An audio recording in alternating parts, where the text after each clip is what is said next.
Graça e paz, glória a Deus. Vamos continuar estudando no livro de Neemias, agora no capítulo 10, a partir do versículo de número 28, que nos diz assim: E o restante do povo, os sacerdotes, os levitas, os porteiros, os cantores, os netineus, todos os que se tinham separado dos povos das terras para a lei de Deus, suas mulheres, seus filhos e suas filhas, todos os que tinham conhecimento e entendimento, firmemente aderiram a seus irmãos, os mais nobres dentre eles, e convieram num anátema e num juramento de que andariam na lei de Deus, que foi dada pelo ministério de Moisés, servo de Deus, e de que guardariam e cumpririam todos os mandamentos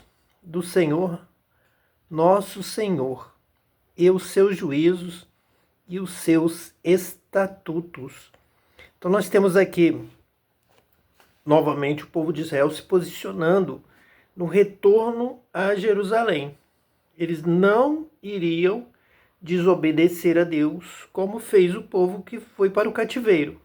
Eles tinham noção de que eles sofreram, foram expulsos da terra, tinham sido avisados de que aquela terra santa vomitaria todos os habitantes que não guardassem os mandamentos, que não andassem na lei de Deus, que não dessem ouvido ao que Moisés ensinou, o ministério de Moisés, servo de Deus, e que para que eles retornassem para Jerusalém e permanecessem ali naquela terra de Israel, de Jerusalém, eles teriam que guardar e cumprir todos os mandamentos do Senhor, os seus juízos e os seus estatutos. Então, toda a vontade de Deus, toda a palavra de Deus, isso Deus daria para eles através do Espírito Santo. É o que nós temos aqui no livro de Neemias, que Deus estaria ensinando a guardar os mandamentos já por um derramamento do Espírito Santo, pelo ensino do Espírito que já os guiaria em toda a verdade. Nós vamos ver tudo isso novamente em Jesus, porque Jesus veio cumprir a missão do Messias anunciado por Moisés, pelos profetas, e que também está aqui nesse propósito do povo de Israel ao voltar do cativeiro, que era entender os mandamentos e ter poder, condição de cumprir os mandamentos para ficar na terra prometida e para ficar debaixo da bênção de Deus, guardado por Deus e nunca mais sofrer o mal, nunca mais ir para outra terra, nunca mais perder os seus bens, o seu patrimônio, a sua terra. Então, para isso, teria que vir o Messias, e ele ensinaria tudo e daria condição para todos praticarem. Jesus cumpre isso, mas já desde o anúncio de João Batista indica: esse é o que batiza com o Espírito Santo, esse que vai cumprir o prometido lá por Joel, por Ezequiel, que vai colocar um novo espírito em um novo coração. Somente com esse novo espírito em um novo coração é que o ser humano vai realmente entender a palavra de Deus. Não é pela sua própria mente carnal, é pelo Espírito de Deus habitando nele. É pela promessa do Espírito que Jesus é quem vai cumprir. Jesus, em Pentecostes, ele já está no céu, ele recebe o Espírito como penhor, lá como primeiro nível da herança com o Pai. Ele diz que vai compartilhar toda a herança que ele for receber no céu como filho de Deus, como o mais velho, primogênito dentre muitos irmãos, ele vai compartilhar conosco, como os demais irmãos mais novos, para mostrar que todos nós estamos na herança. E ele vai dividir a herança conosco, ele vai compartilhar. Primeiro ponto, primeiro dom, primeira bênção é o batismo com o Espírito Santo. E é ele, então, que vai nos guiar em toda a verdade, vai nos dar poder para praticar, para ensinar essa palavra, essa verdade. E exatamente isso que Neemias, Esdras, o povo de Israel na volta do cativeiro estão desejando.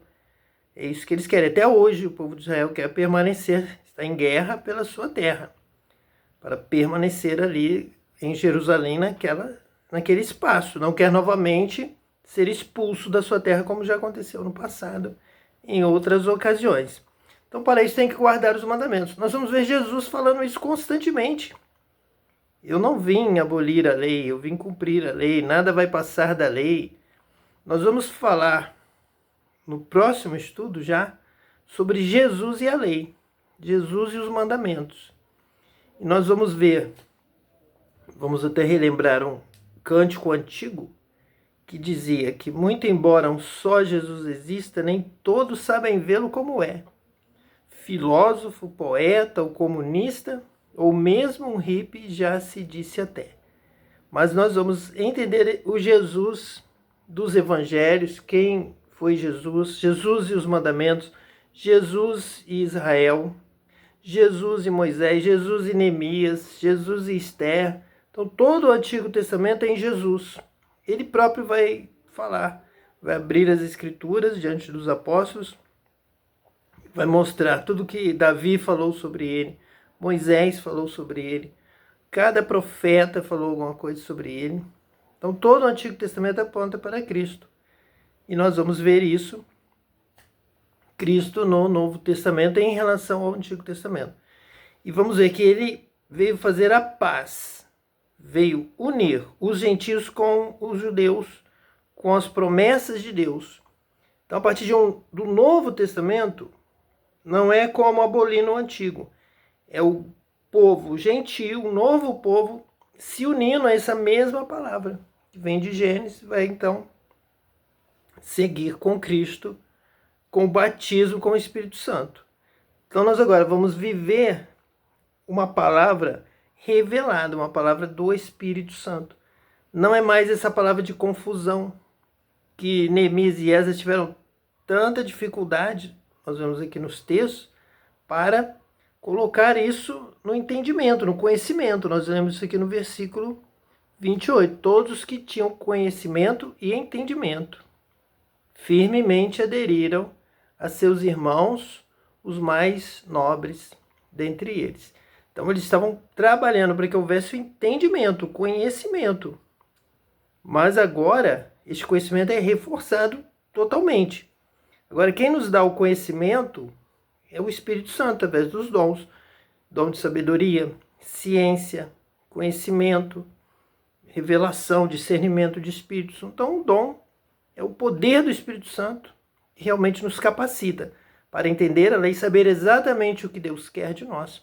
Desde Gênesis, não vamos abolir nada. Deus vai falar em Gênesis, Deus vai ver que a luz é boa, vai fazer separação entre a luz e as trevas. E Paulo vai falar, João vai falar das trevas. Nós não somos das trevas, nós já fomos chamados para a luz, nós temos que andar na luz porque Deus é luz. E é Gênesis, e é Paulo, e é isso que nós vamos entender. E é Jesus quem prega o evangelho da paz. É paz com o povo de Deus, é paz dos gentios, com Deus, com a palavra de Deus, com a vocação de Deus, com as promessas que Deus fez a Abraão, agora são nossas também. Então nós entramos, nós fomos enxertados. Vem os judeus, vem a palavra de Deus, e agora nós nos unimos. Quem cria essa união, quem dá condição é o sangue de Jesus, que faz a paz, porque nos perdoa sem lei. Nos perdoa com paz, nos dá livre acesso. Nós temos que entender isso. Este livre acesso ao Pai, na palavra do Pai, na palavra do Antigo Testamento, nas promessas de Abraão, todas chegando a nós. Agora nós fazemos parte, vivemos nessa festa.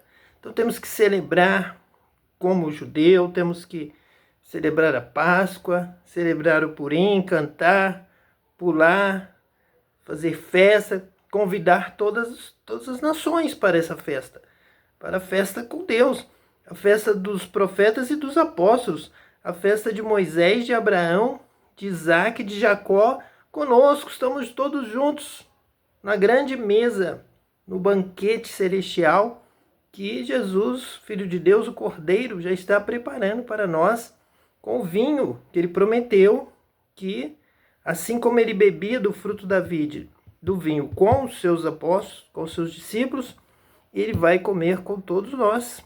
Estaremos lá junto com Moisés, com Abraão, com Isaac, com Jacó, com José, com Davi, com Paulo, Silas, Pedro, João, com essa união em Cristo. E Cristo realizando essa paz, essa salvação eterna para toda a humanidade. Que Deus te abençoe hoje e eternamente, em nome de Jesus Cristo, o Messias. Amém.